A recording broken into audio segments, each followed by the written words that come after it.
Hello दोस्तों, तो जैसा कि हमने पिछले एपिसोड में देखा था, मास्टर जुयान ने अपनी पावर्स का यूज़ करते हुए उस मॉन्स्टर को ठीक कर दिया था, जिसके बाद हमें पता चलता है वो एक लेडी मॉन्स्टर थी जो कि उसी बच्चे की माँ थी। उसे ठीक करने के बाद मास्टर जुयान लिंग्यू और बर्निंग क्रो को बताते हैं ये काम जरूर उन्हीं इंसेक्टगॉन में से किसी का होगा, लेकिन अभी भी उनको सब कुछ सही सही पता नहीं था। इसीलिए मास्टर जुयान अपनी स्पिरिचुअल पावर का यूज करते हुए उस लेडी मॉन्स्टर की याददाश्त को वापस लाने लगते हैं। यहीं से हमारे इस एपिसोड की स्टार्ट होती है। यहाँ पर हमें उसी केव का सीन दिखाया जाता है। वहाँ पर मास्टर जुयान अपनी पावर्स को यूज करते हुए 7 मेरिडियंस की सभी पावर्स को इकट्ठा कर रहे थे। वहीं ये सब देखकर बर्निंग क्रो हैरान होते हुए कहता है, बॉस आप वाकई बहुत ही अमेजिंग हो। आप 5 की पावर यूज करते हुए इस लेडी मॉन्स्टर की याददाश्त को वापस लाने की कोशिश कर रहे हैं। इससे हमें इसके पास्ट लाइफ का सब कुछ पता चल जाएगा। अभी बर्निंग क्रो ये सब कह ही रहा था कि तभी हम देखते हैं मास्टर जुयान ने अपनी पावर्स को यूज करते हुए 7 मेरिडियंस की सभी यादों को एक पिल में कन्वर्ट कर दिया था और उस पिल को हेवनली स्टोन को खिला दिया था। देखकर बर्निंग क्रो कहता है, इस मेथड से तो हम मरे हुए इंसान की भी याददाश्त को वापस ला सकते हैं, फिर इस लेडी मॉन्स्टर की याददाश्त क्या चीज है। अभी हेवनली स्टोन ने भी उस पिल में अपनी पावर्स को मर्ज करते हुए फिर से मास्टर जुयान को दे दिया था और उस पिल को पाते ही मास्टर जुयान अपनी पावर्स का यूज करते हुए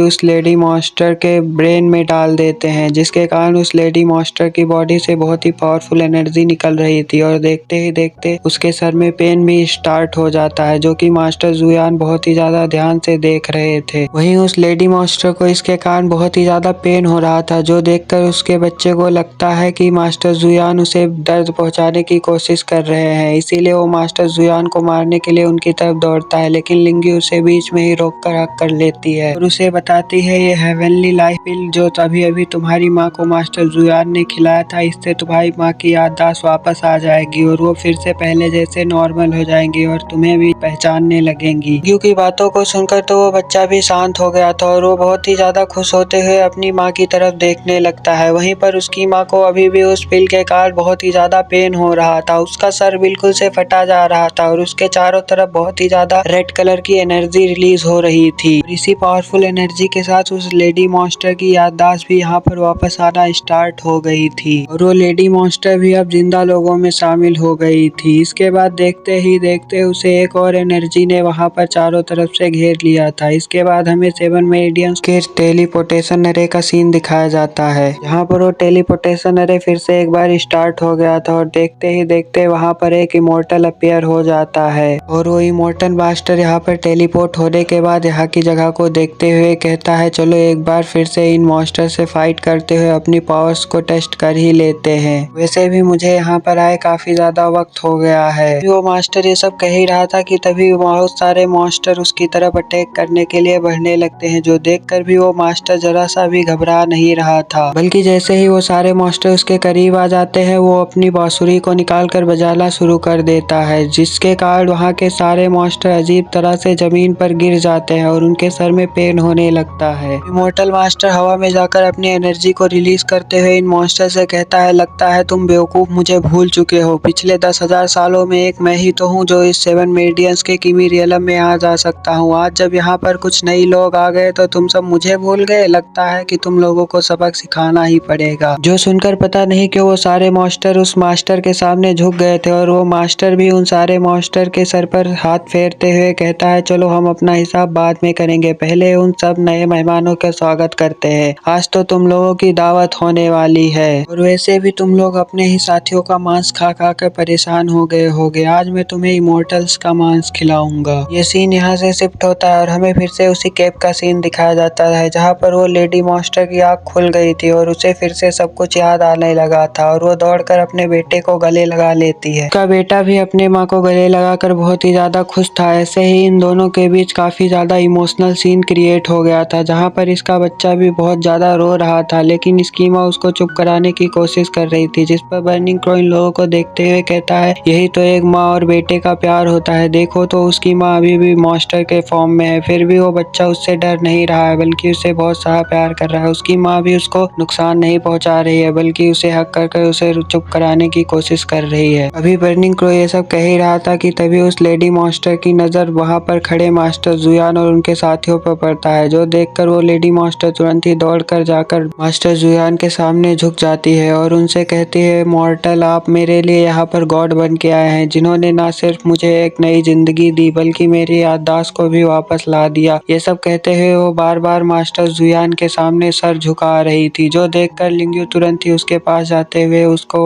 उठा लेती है। उससे पूछती है, आखिर में तुम इस मॉन्स्टर के फॉर्म में कैसे ट्रांसफॉर्म हो गई? क्या तुम हमें कुछ बता सकती हो? ये सब सुनकर तो वो लेडी मॉन्स्टर फिर से अपने दिमाग पर जोर डालने लगती है, जिसके कारण उसके सर में फिर से बहुत ही ज्यादा पेन होना स्टार्ट हो गया था। वो लेडी मॉन्स्टर अपने सर को पकड़ते हुए कहती है, मुझे याद है 10,000 साल पहले यहाँ पर सारे लोग मॉन्स्टर में तब्दील हो गए थे और वो अपने ही लोगों को मार मार के मॉन्स्टर बना रहे थे। इसके बाद हमें 10,000 साल पहले का सीन दिखाया जाता है, जहाँ पर हम देखते हैं कुछ मॉन्स्टर ने यहाँ पर 7 मीडियंस के कीमी रियलम पर अटैक कर दिया था और वो सारे लोगों को मार मार कर अपने जैसे मॉन्स्टर में तब्दील करते जा रहे थे। ये तबाही ऐसे ही हो रही थी। तभी हम उसी लेडी को देखते हैं जो कि अब मॉन्स्टर में तब्दील हो चुकी थी। उसके पेट में बच्चा था और उसे कुछ लोग प्रोटेक्ट कर रहे थे और ये लेडी देखने में एक प्रिंसेस लग रही थी, जिसे काफी सारे गार्ड वहाँ पर प्रोटेक्ट कर रहे थे। तभी उन सभी गार्ड्स के ऊपर भी वही मॉन्स्टर अटैक कर देते हैं, जिनसे वो गार्ड्स नहीं जीत पाते और वो मॉन्स्टर देखते ही देखते उन सारे गार्ड्स को भी खाने लगते हैं, जिन पर काफी सारे गार्ड्स उनके ऊपर अटैक करने की कोशिश करते हैं। लेकिन उन मॉन्स्टर को इस अटैक से कुछ नहीं होता है, बल्कि वो और भी ज्यादा भड़क कर उन सारे गार्ड्स को भी जान से मार देते हैं। लेकिन वो सारे गार्ड्स मरते हुए भी अपने प्रिंसेस को ही बचा रहे थे। वो कहते हैं, प्रिंसेस आप जल्दी से यहाँ से भाग जाइए। लेकिन इससे पहले कि प्रिंसेस यहाँ से भाग पाती, तभी एक मॉन्स्टर उन्हें भी देख लेता है और उनकी तरफ अटैक करने के लिए तेजी से दौड़कर जाने लगता है। लेकिन तभी ऐन मौके पर उसी प्रिंसेस का हस्बैंड भी वहाँ पर आ जाता है, जो कि अपनी तलवार की मदद से वहाँ पर एक पावरफुल शील्ड क्रिएट कर अपनी वाइफ को बचा लेता है। सारे मॉन्स्टर भी अपनी पावर का यूज करते हुए उस शील्ड को तोड़ देते हैं, लेकिन मौका पाकर वो मास्टर अपनी बीवी को लेकर यहाँ से गायब हो जाता है, जो देखकर वो मास्टर और भी ज्यादा भड़क जाते हैं और उसी पर्सन का पीछा करने लगते हैं, जो कि अब जंगल के रास्ते होते हुए एक केव की तरफ भागते हुए जा रहा था। वो भागते हुए अपनी बीवी से कहता है, ये सारे मॉन्स्टर पता नहीं कहाँ से आ गए, लेकिन ये हमारे कीमी रियलम को पूरी तरह तबाह कर देंगे। लेकिन तुम फिक्र मत करो, मैंने टियोन क्लोइन को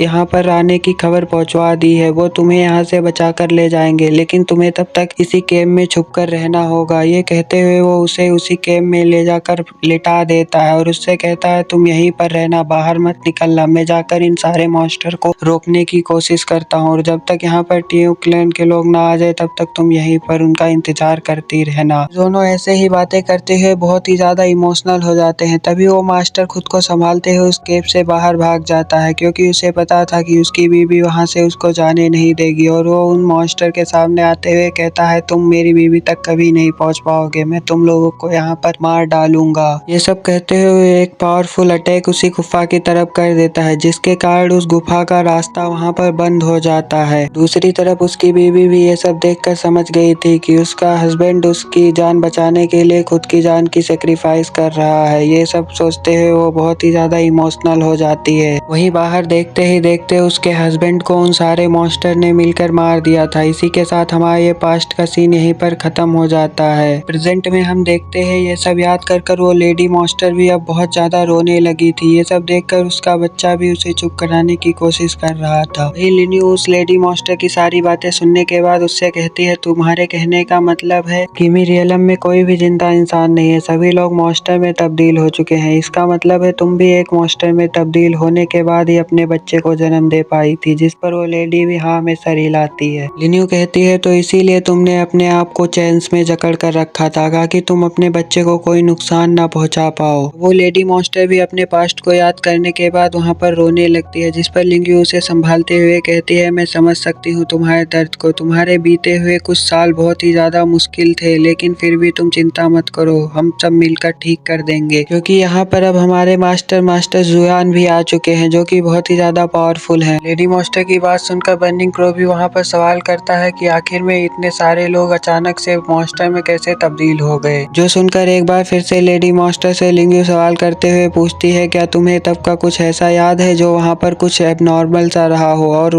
तुमने पहले ऐसा कुछ कभी ना देखा हो, वहाँ पर कुछ ऐसा अजीब सा। प्लीज अपने दिमाग पर जोर डालो और याद करने की कोशिश करो। तुम हमें कोई ऐसा सीन बताओ जिसके होने के बाद सारे लोग मॉन्स्टर में तब्दील होना शुरू हो गए थे। ये सुनकर लेडी मॉन्स्टर एक बार फिर से अपने दिमाग दिमाग पर जोर डालना शुरू कर देती है, जिसके कारण उसके सर में बहुत ज्यादा पेन हो रहा था। और वो याद करते हुए बताती है उस समय वहाँ पर बहुत ही ज्यादा खुशियाँ थी। इसके बाद हमें फिर से 10 लाख साल पुराना सीन दिखाया जाता है, जहाँ पर वो लेडी मॉन्स्टर शॉपिंग करने के लिए मार्केट में आई हुई थी। यहाँ पर चारों तरफ खुशियाँ ही खुशियाँ थी कि तभी देखते ही देखते यहाँ का क्लाइमेट चेंज हो जाता है और हमें यह देखने को मिलता है कि वहाँ पर एक स्नोफॉल क्लाउड अपीयर हो जाता है। इस क्लाउड से स्नोफॉल गिरना स्टार्ट हो गई थी, जो देखकर 7 मिलियंस के सारे लोग बहुत ज्यादा हैरान हो जाते हैं, क्योंकि यहाँ पर इससे पहले कभी भी स्नोफॉलिंग नहीं हुई थी। वो स्नोफॉल थी भी बहुत अजीब, क्योंकि वो जिसके भी ऊपर गिर रही थी उसके नाक और आँख से खून निकलना स्टार्ट हो जा रहा था और देखते ही देखते वो सख्त मॉन्स्टर में तब्दील हो रहा था। इसी तरह वहाँ के सारे लोग स्नोफॉल की चपेट में आ जाते हैं, जिसके कारण वो सब ट्रांसफॉर्म होकर मॉन्स्टर बनना स्टार्ट हो जाते हैं। इसी के साथ हमारा ये पास्ट का सीन यहीं पर कट हो जाता है और हमें प्रेजेंट का सीन दिखाया जाता है, जहाँ पर वो लेडी मॉन्स्टर उन सबको बताती है ये सब उसी दिन से शुरू हुआ था। ये सुनकर लिंगी उससे कहती है कि तुम्हारे कहने का मतलब है ये सब उस स्नोफॉल के कारण शुरू हुआ था। ये सब कहते हुए वो मास्टर जुयान की तरफ सवाल भरी नजरों से देखने लगती है। अभी बर्निंग क्रो भी मास्टर जुयान से सवाल करते हुए पूछता है, तो क्या मास्टर ये वही समय रहा होगा जब वो एंशिएंट गॉड यहाँ पर नींद से जागा होगा? अभी बर्निंग क्रो ये सब पूछ ही रहा था कि तभी मास्टर जुयान एक तरफ देखते हुए कहते हैं, तुम्हारे ऐसे छुपे रहने का कोई फायदा नहीं है, जल्दी से यहाँ पर बाहर निकल कर आ जाओ। मास्टर जुयान के ऐसा कहते ही वहाँ पर बहुत सारे मॉन्स्टर उनके ऊपर अटैक करने के लिए आने लगते हैं, जिस पर लिंगी उन्हें रोकने के लिए जाती है, लेकिन मास्टर जुयान अपने ऑरा प्रेशर से ही उन सारे मॉन्स्टर को वहाँ पर डिस्ट्रॉय कर देते हैं। यहाँ इन सारे मॉन्स्टर के मरते ही वहाँ पर एक और अजीब तरह का मॉन्स्टर अपीयर हो जाता है, जिसे देखकर बर्निंग क्रो कहता है ये सारे मॉन्स्टर भी बहुत ही भारी बला है, ये लोग हमें अच्छे से बात भी नहीं करने देते हैं। बर्निंग क्रो ये सब कह ही रहा था कि तभी वहाँ पर एक पर्सन की एंट्री होती है, जो वहाँ पर आते ही उस मॉन्स्टर को डिस्ट्रॉय कर देता है। ये दरअसल कोई और नहीं बल्कि वही पर्सन था जो वहाँ पर हमें 7 मेरिडियंस के किमी रियलम में दिखाया गया था, जो कि अपनी बांसुरी की मदद से उन सारे मॉन्स्टर्स को कंट्रोल कर रहा था। और ये बुढ़ऊ एल्डर यहाँ पर आते हुए मास्टर जुयान को ग्रीट कर उनसे पूछता है कि आपको इन मॉन्स्टर से लड़ते हुए कोई इंजरी तो नहीं आई?